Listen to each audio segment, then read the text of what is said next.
자, 사랑하고 존경하는 시청자 여러분, 열정의 스포츠 해설가 김준석입니다. 오늘 우리가 이야기할 것은 그림 같은 멋진 골 장면이 아닙니다. 그보다 더 기가 막히고 더 놀라운 하나의 작품에 대한 이야기입니다. 바로 상식이라는 골대를 향해 스스로 꽂아 넣은 거대한 자책골에 대한 이야기 말입니다.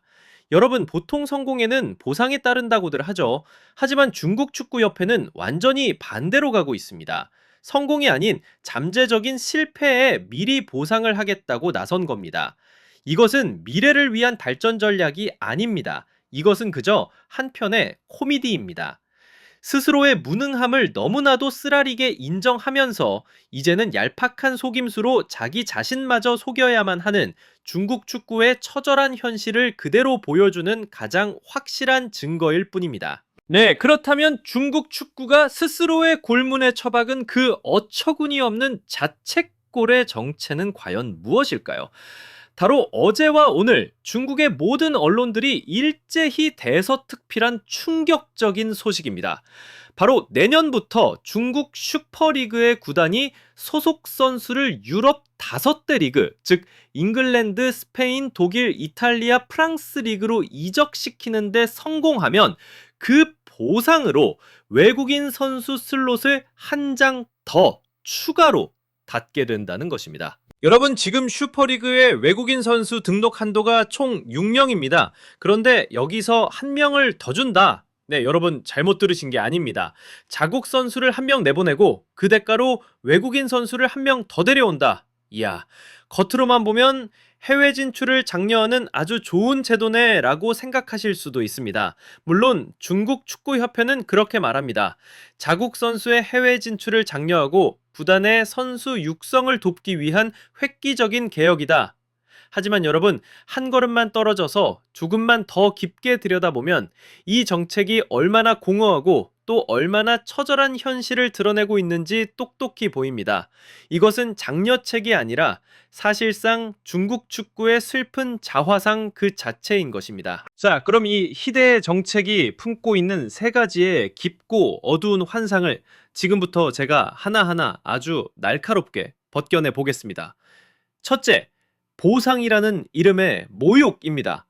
여러분, 상식적으로 생각해 보십시오. 전 세계 어느 리그를 막론하고 팀의 핵심 선수가 해외로 떠나는 것은 구단 입장에서 전력 누수, 즉 일종의 벌칙에 가깝습니다. 그런데 중국 축구협회의 기적의 논리로는 이것이 보상이 됩니다. 이게 대체 무엇을 의미하겠습니까? 그들은 스스로 인정하고 있는 겁니다. 우리 중국 선수가 유럽에 나가는 것은 우리 팀의 자랑이 아니라 우리 팀의 손실이자 부담이다 라고 말입니다. 그러니 그 손실을 외국인 선수로 채워주겠다는 것 아닙니까? 이것은 자국 선수 육성에 대한 동기부여가 아닙니다. 이건 그저 구단들을 향한 회유책이자 매수에 가깝습니다. 그 선수 그냥 팔아버려. 대신 그 자리에 용병 한 명 더 사게 해줄게. 아, 이 얼마나 자국 선수들에게 굴욕적인 발상입니까? 둘째, 꼼수가 판치는 덫입니다. 그리고 여러분, 중국의 축구 팬들은 결코 어리숙하지 않았습니다. 그들은 이 정책이 발표되자마자 이것이 얼마나 허술하고 기만적인 연극인지 단번에 간파했습니다. 벌써부터 유령 이적에 대한 우려가 쏟아지고 있습니다. 이게 뭐냐? 구단이 에이전트와 짜고 아무 유럽팀에나 선수를 그냥 서류상으로만 보냅니다. 그 선수는 단 1분도 뛰지 못하고 벤치만 달구거나 아니면 훈련만 하다가 돌아오겠죠. 하지만 서류상으로는 유럽 5대 리그 진출 성공입니다. 그러면 국내에 있는 두단은 유유히 외국인 선수 슬롯이라는 꿀만 빨아먹게 되는 겁니다. 팬들의 분노 섞인 목소리가 들리지 않으십니까? 유럽 5대 리그가 동네 채소 가게인 줄 아나? 정신 나간 계획이다. 그리고 가장 뼈아픈 한마디. 유럽 빅리그는 쓰레기를 수집하지 않는다. 바로 그들의 팬들이 그들의 축구협회를 향해 이렇게 외치고 있는 겁니다. 그리고 마지막 셋째, 현실을 외면한 과대망상입니다. 이 정책의 가장 깊은 곳에는 아주 위험한 착각이 자리 잡고 있습니다. 그들은 아직도 자국 선수들이 유럽이 탐낼 만한 삼tum이라고 믿는 것 같습니다. 프리미어리그가 중국 시장을 의식해서 중계 시간을 황금 시간대에 배치해 주니까 자신들의 축구 실력도 그 정도 위상이라고 착각하는 겁니다. 하지만 냉혹한 현실은 무엇입니까? 순지하이와 정즈 이후 프리미어리그에서 뛴 중국 선수는 무려 15년 동안 단 한 명도 없었습니다. 대륙의 메시라고 불렸던 우레이조차 스페인 무대에서 처참한 실패를 맛보고 돌아왔습니다. 그런데도 그들은 근본적인 원인, 즉 선수들의 실력 부족은 외면한 채 엉뚱하게 결과만 바꾸려고 하고 있습니다. 클럽이 선수를 안 보내주는 게 문제가 아니라 유럽에서 통할 만한 실력을 가진 선수가 없다는 본질을 완전히 외면하고 있는 겁니다. 그리고 이 모든 실패의 희망을 이제 겨우 2006년생 어린 공격수 왕이동 한 명의 어깨에 전부 짊어지게 만들고 있는 것. 이것이 바로 중국 축구의 비참한 현실인 것입니다. 자, 그리고 바로 이 지점입니다, 여러분. 이 모든 이야기의 핵심 말입니다. 진정한 비극은 이 정책 그 자체가 아닙니다. 이 정책이 너무나도 선명하게 폭로하고 있는 그 끔찍한 진실, 바로 그것이 비극의 본질입니다. 그들은 지금 문제의 원인을 해결하려는 것이 아니라 엉뚱하게 결과를 바꿔보려고 발버둥 치고 있는 겁니다. 진짜 원인이 무엇입니까? 구단이 선수를 안 보내주는 게 문제입니까? 아닙니다. 진짜 원인은 그들의 선수가 유럽 무대에서 통할 만큼 실력이 없다는 것입니다. 결국 유소년 시스템부터 시작되는 이 총체적인 전문성의 실패를 고작 행정적인 꼼수라는 얄팍한 종이 한 장으로 덮어보려는 것, 그 이상도 이하도 아닙니다.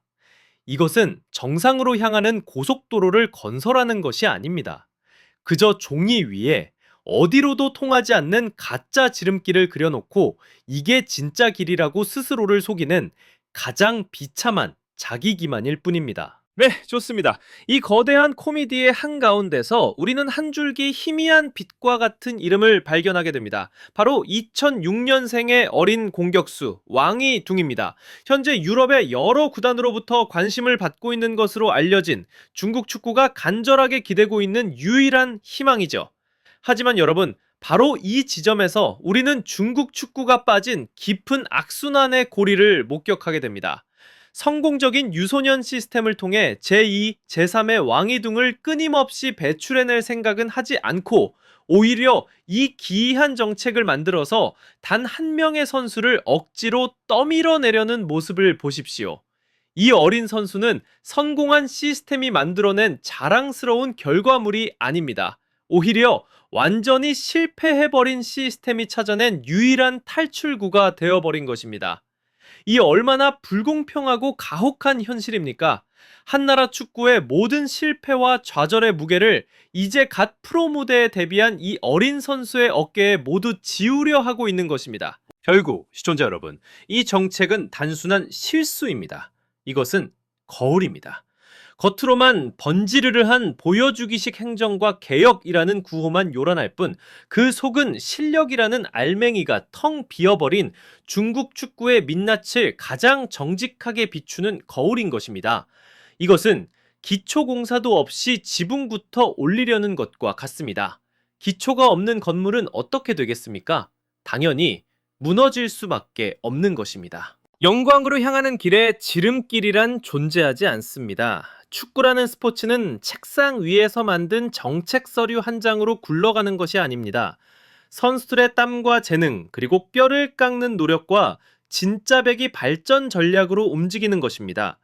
스스로의 민낯을 마주할 용기조차 없이 계속해서 진실로부터 도망치려만 하는 것, 이것이야말로 한 나라의 축구가 맞이할 수 있는 가장 큰 비극이 아닐까 싶습니다. 지금까지 열정의 스포츠 해설가 김준석이었습니다.